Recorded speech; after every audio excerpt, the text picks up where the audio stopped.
You're listening to Nothing Happens in Valleygate, a narrative podcast about a modern-day town in a magical world. Marcus Fiddlestick had spent the last several days sorting through the final few rooms of his childhood home. The funeral for his mother had been only 6 days ago, but in that time Marcus had managed to clear out most of the house with the occasional assistance from his mother's neighbor Mr. Paddleweed for some of the larger furniture. It had been a long, back-breaking project, and the memories it drudged up lingered in his mind.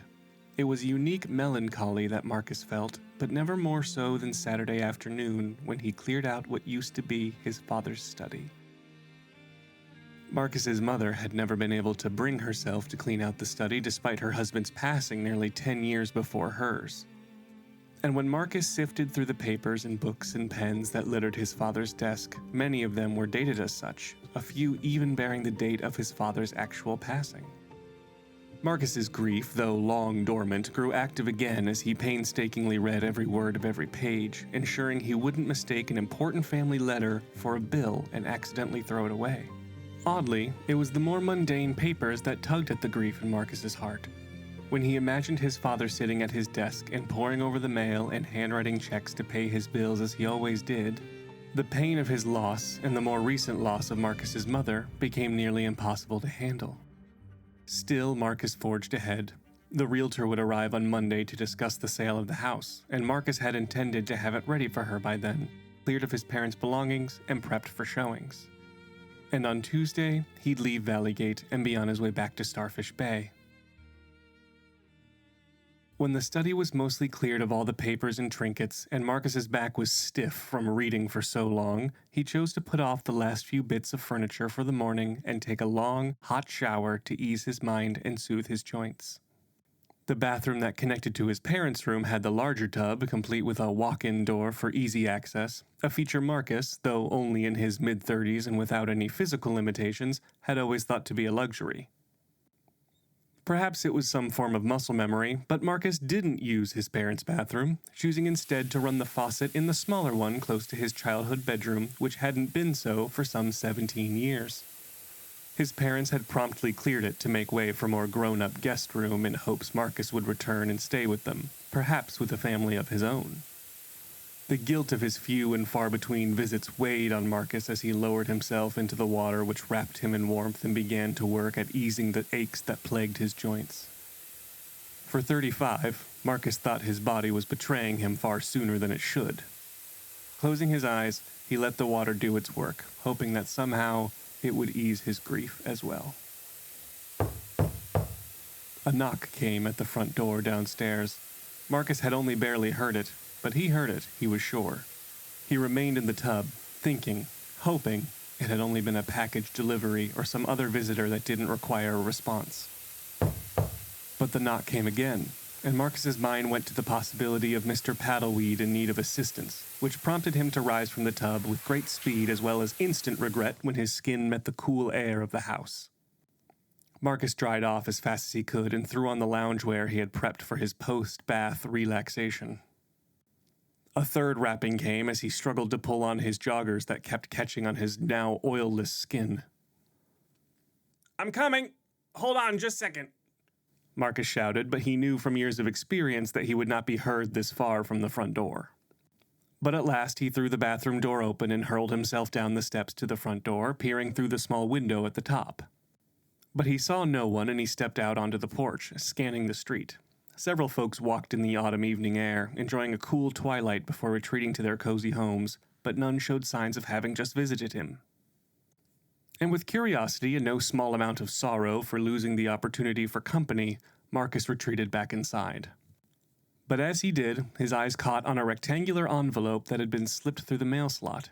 Without the welcome mat to catch it, the mat Marcus had removed several days prior, the envelope slid across the wood flooring, nearly vanishing under the hall closet door. The envelope itself was meant to look vintage, its exterior yellowed and textured, and bearing a handwritten address on the front. To Mr. Crow, the scarecrow at Fiddlestick House, 4199 Juniper Avenue, Valleygate, Truffles Landing, The Corridors. Marcus puzzled over it for a moment or two before moving to the kitchen and looking out the window toward his parents' backyard. It wasn't a yard of any great size, though it was respectable and butted up to a small cluster of trees through which the backyards and houses of the next street were visible. But stood next to the fire pit where Marcus had enjoyed so many bonfires with his friends as a kid was a scarecrow. Marcus had seen it a few times these last few days, but never paid it much mind. His mother had always been fond of little statuettes and trinkets for her garden, and he'd written it off as another one of them. But why would someone write a letter to it? At first, Marcus thought it was a prank. There wasn't a return address listed after all. Still, moved by his curiosity, he stepped out onto the porch and then down to the backyard. The scarecrow didn't carry any sinister qualities. Marcus thought it quite simple, actually. Its head, a potato sack stuffed with hay, its clothes picked from his father's wardrobe and sewn together, and the sun hat that flopped on either side, Marcus recognized as his mother's. It was an altogether innocent construct. Marcus, though he felt foolish doing so, said, this is for you, I guess. And using his father's old pocket knife to unseal the envelope, Marcus slid the folded pages from within and read the letter aloud. My dear Mr. Crow, I'm sorry for not writing for so long. Things have been really busy, and I don't visit Valleygate much anymore. But that's no excuse. I still could have written. You've been such a good friend to me throughout my life, and I regret not writing to you. I really am sorry. I know you are probably hurt by my silence, but just in case you are kind enough to forgive me, I'll write as though we had never stopped, like the oldest of friends. I don't remember when my last letter was to you, or your last letter to me. I'm sure it's somewhere in my parents' house in a box, but I know it was sometime around my freshman year of college, which was almost 13 years ago now. That's scary to think about. College didn't go so well for me. I dropped out after a year and a half. At the time, I thought my life was over, and though they tried to hide it, I'm pretty sure my parents did too. They were supportive enough, though, and instead of taking a year-long hiking trip to do some soul-searching or find myself, I just got a job at a restaurant near campus. I couldn't move back in with my parents. I just couldn't. Instead, I got a couple of roommates and just worked for a few years. Got fired, got hired, got kissed, got dumped, got married, got left. The usual stuff. I know I'm being a bit cavalier about all of that, but I don't really have much else to say about it. It's not worth wasting the ink. If you ever feel like leaving that yard of yours, maybe I can take you out for a coffee and we can talk about it then. I started drawing again, digitally though, not with pencil and paper, and I've rediscovered that passion. I tried starting a social media profile for my art, but it hasn't really led me anywhere. I guess passions are passions whether they pay you or not. I know this story sounds sad, and I guess it is, but I'm not sad, Mr. Crow. I'm actually happier now than I have been for a while, so take comfort in that. But also, I'm trying to figure out what's next for me. Sometimes I wish I were a scarecrow like you. Then at least I'd know what I'm supposed to do. I know I'm 31, and what I'm about to say sounds like it came from a teenaged, angsty poem, but sometimes I do feel like a scarecrow, just a girl stuffed with hay trying to pass herself off as a person. I'm cringing even as I write that. But still, it's true. I don't feel like I have any kind of substance. Nothing that makes me unique other than that I wrote letters to a scarecrow for years as a kid, and that's not really something you share with someone on a first date or at a party. I shared it with my therapist, though, and she thinks it was probably pretty healthy. She says it was my version of keeping a diary. I always thought I'd be good at being a therapist. I feel like I'm really good at reading people. I wonder, do you still have any of my old letters? I think it'd be fun to read them again. If not, that's okay.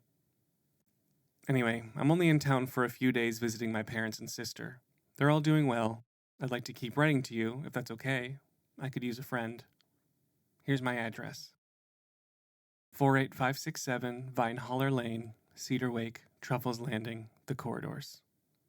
Once again, I'm really sorry for not writing. Hopefully we can pick back up where we left off. Your dear friend, Abigail Inghue. P.S. I have a cat. I've named him Mr. Crow after you. Maybe you can meet him sometime. Marcus concluded the letter and looked up at the scarecrow whose faceless burlap fluttered in the breeze. Nothing about the scarecrow seemed to react or care about the words Marcus had read, and his mind puzzled over what any of this could possibly mean. He didn't recognize the name Abigail Q. He'd never heard it in his life, and there was no record of any correspondence between his parents and Abigail anywhere else in the house. Marcus read the letter a few more times throughout the evening, wondering who Abigail could possibly be, if that was even her real name, and how long she'd written letters to the scarecrow that stood vigil in his parents' backyard. But when his thoughts were sore from overuse and his body demanded sleep to continue on, he laid his head on his pillow in the guest room and fell asleep. The next morning, Marcus rose early and set to work with Mr. Paddleweed to clear out the remaining furniture in the study. The letter to the scarecrow was far from his thoughts, replaced by the urgency to finish the job. It took a few hours, but with the two of them, it wasn't long before the house was entirely cleared out. "Thanks, Mr. Paddleweed," Marcus said as they set the empty bookshelf down in the moving trailer. "I think that's all of it." "Don't mention it, lad," Mr. Paddlewood responded through his bushy mustache. "Your folks were good people. I wish I'd known them better while they were alive." Marcus knew the feeling. "You and me both. Do you need any help with the shed?" Marcus's brow furrowed. "Shed?" he asked. He hadn't seen a shed in his parents' yard. "What shed?" "That one," Mr. Paddleweed said, pointing through the gap between his and Marcus' parents' house. Framed by the exterior walls of both houses, and positioned almost perfectly between them, was an old, dilapidated structure that looked as though it had been blown by a strong wind the way it was leaning toward the left. "Isn't that your shed?" said Marcus, recalling the crooked thing from his youth. "It was, but after Marjorie passed, I did some clearing out and asked your folks if they had any use for it," Mr. Paddleweed explained. "They said yes, and rather than getting some big old machine out here to move it a few feet onto their property, I just let them use it where it stood." Marcus's heart sank. He was sure he'd gone through everything and was looking forward to the rest of the day without any responsibilities. But he sighed, thanked Mr. Paddleweed, who refused to take any kind of payment for his work, and then moved with active resentment toward the lilting structure. On the door hung a simple lock, the key to which, by happy chance, Marcus was able to procure from a plastic jar of keys he'd collected over the course of the week. The lock came undone with ease, but the door protested every inch of its opening with banshee-like shrieks. But Marcus finally wrestled it open and pulled the string that hung down from the interior ceiling, illuminating the shed. The scent of old fabric and paper wafted from within, reminding Marcus of a dusty old library. 2 racks of hangers took up most of the shed, on which hung what appeared to be costume pieces, most of which were seasonally themed from beachwear to a ski jacket. Beside them, claiming the remainder of the open space, was a writing desk, several pieces of yellowed and textured paper, like the pages of the letter Marcus received the day before, resting on its surface. An ink bottle was set nearby, corked but bearing the marks of dried-out ink on the inside, and beside it 3 pens, for use, Marcus presumed, with the ink. Taking a seat in the rickety chair before the desk, Marcus pulled open the central drawer. Glass clinked as spare inkwells rolled and struck one another. He sifted them out of the way to reveal a stack of opened envelopes, all addressed to Mr. Crow, the scarecrow at Fiddlestick House, bound tightly in twine. Removing it, Marcus withdrew a letter from one of the envelopes. When he did, something also fluttered to the floor, something white that landed next to his left foot. It was a photograph, showing 2 young women, perhaps in high school, the best Marcus could tell, smiling widely toward the camera as they tightly embraced one another. On the back was an inscription written in the same hand as the letter. "Me and my new friend Quinn." The letter, which Marcus read quietly to himself, was from the same girl, Abigail, and it detailed her first few weeks of her junior year at Vallegate High School, which was filled with the wins and woes of teenage drama. But mostly it spoke of a new girl at the school, Quinn, whom Abigail claimed was her, quote, literal clone, unquote. Marcus tried to discern which of the 2 girls in the photo was Abigail and which was Quinn, but when no identifying details revealed themselves, he chose not to linger on the question and searched through the other drawers of the desk. Some had writing supplies and envelopes in them, while others bore more twine-tied stacks of envelopes from Abigail. But what most caught Marcus's attention was a plastic box in which were several dozen square, instant print photos. Marcus pinched a few and fanned them out in his fingers, pulling 1 or 2 out at a time. Each photo, bar none, was an image of his parents' scarecrow dressed in different outfits in front of poorly edited backdrops.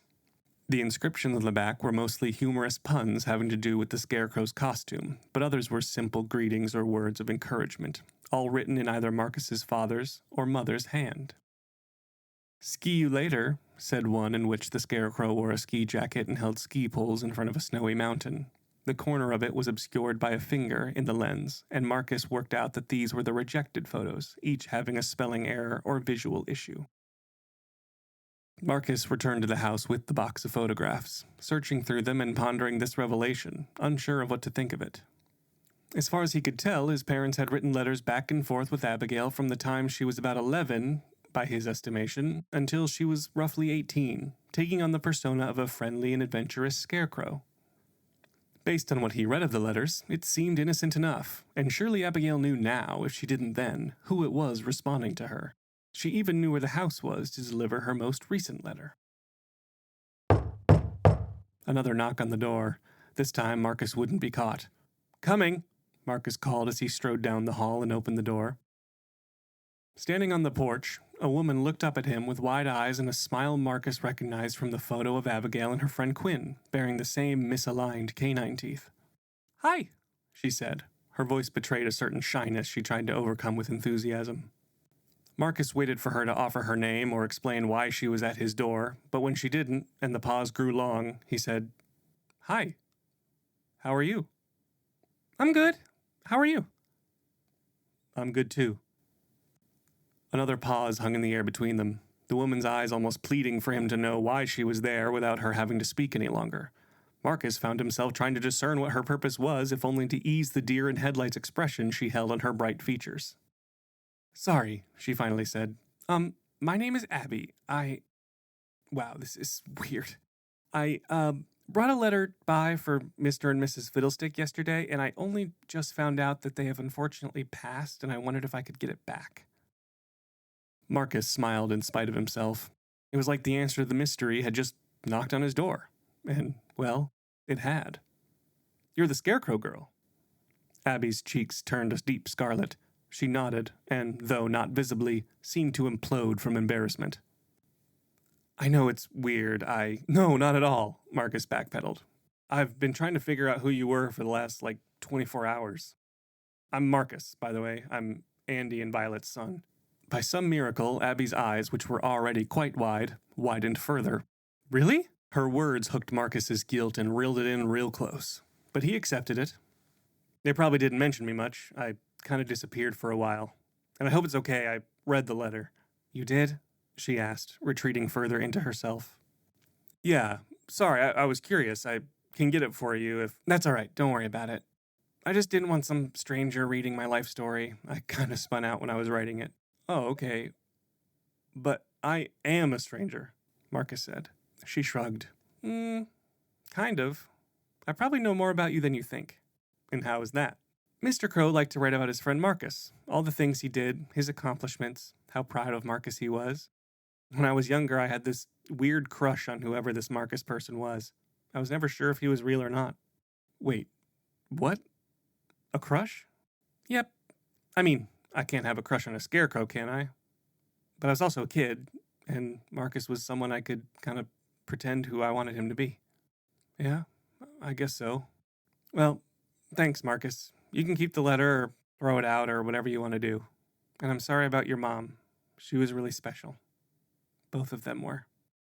Marcus acknowledged her with a smile and a nod, and a few moments later, she hopped down the steps and back toward the sidewalk. Marcus watched after her, for a third time in the last day, puzzling and puzzling until his puzzler was sore. "Abigail," Marcus called after her. She turned back toward him. "My friend, Mr. Crow, told me you could use a friend. Do you want to get a coffee with me?" The corners of Abigail's lips raised into a shy grin, and she nodded eagerly. She didn't need to say anything further before Marcus grabbed his coat and the two walked along the sidewalk toward the Shepherd's Nook Cafe.